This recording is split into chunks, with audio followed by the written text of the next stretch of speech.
Hello दोस्तों, आपका स्वागत है थॉट एजुकेशन मास्टर पॉइंट पर। जैसा कि हमने पिछले वीडियो में देखा था शिक्षण विधियाँ और जीन पियाजे का संज्ञानात्मक विकास का सिद्धांत, जो सीटेट के पॉइंट ऑफ व्यू से बहुत ही इम्पॉर्टेंट टॉपिक है। वैसे ही आज एक इम्पॉर्टेंट टॉपिक लॉरेंस कोहलबर्ग का नैतिकता का सिद्धांत है।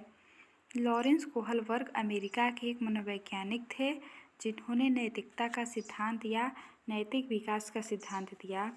नैतिकता यानी मोरलिटी, यह वह गुण है जिससे हमें सही और गलत की पहचान होती है। बच्चा अपने सामाजिक परिवेश से ही नैतिकता और अनैतिकता को जानता है। हिंज की कहानी यह थी कि एक हिंज नामक व्यक्ति था जिसकी पत्नी थी जो कि बीमार थी और उसके पास पैसा नहीं था, जिसके लिए उसे या तो चोरी करता तो अपनी बीवी की जान बचा सकता दवा खरीद कर, या अगर चोरी नहीं करता तो उसकी बीवी की मृत्यु हो जाती।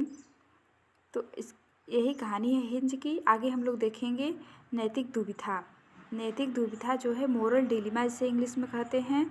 इसमें सही और गलत के बारे में डिसीजन ना लेने की स्थिति नैतिक दुविधा कहलाती है।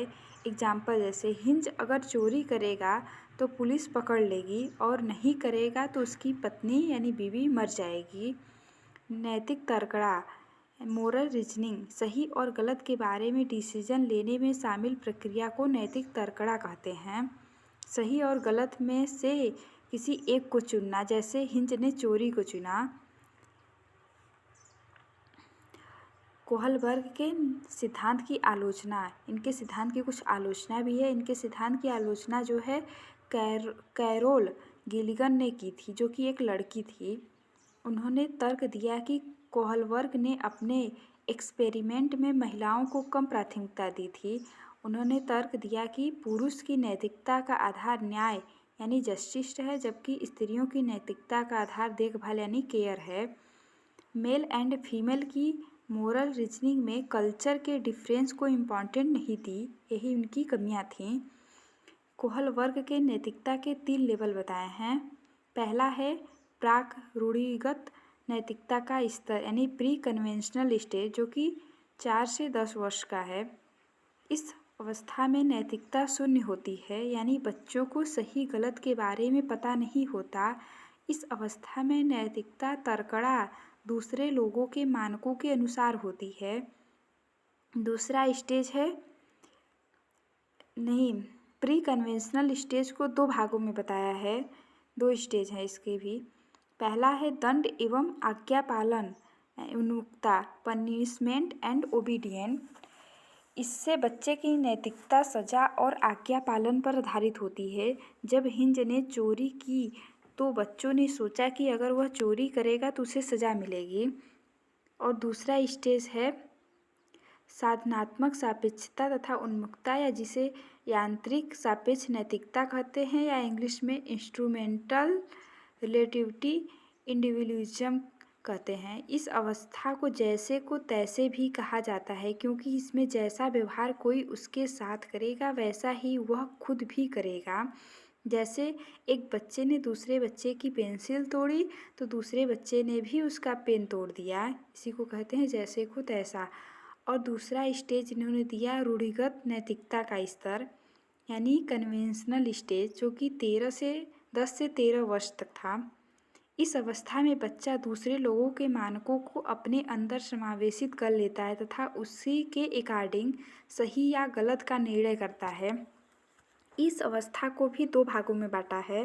पहला है अच्छा लड़का अच्छी लड़की बनने की उन्मुक्ता, good girl and good boy stage. दूसरों के साथ भला बनकर अनुमोदन अर्जित करता है। गोल्डन रूल का विचार भी इसी अवस्था में आता है। और दूसरा है कानून एवं व्यवस्था उन्मुक्ता, लॉ एंड ऑर्डर ओरिएंटेशन। इसमें बच्चा कानून तथा सामाजिक व्यवस्था को बनाए रखने की भावना विकसित करता है, क्योंकि उसके पापा का एक्सीडेंट हो गया था रेड लाइट पार करते हुए, इसीलिए वह ऐसा नहीं करेगा। और तीसरा स्टेज है उत्तर रूढ़िगत नैतिकता, इसे कहते हैं पोस्ट कन्वेंशनल स्टेज। 13 से ऊपर होता है, 13 वर्ष से ऊपर।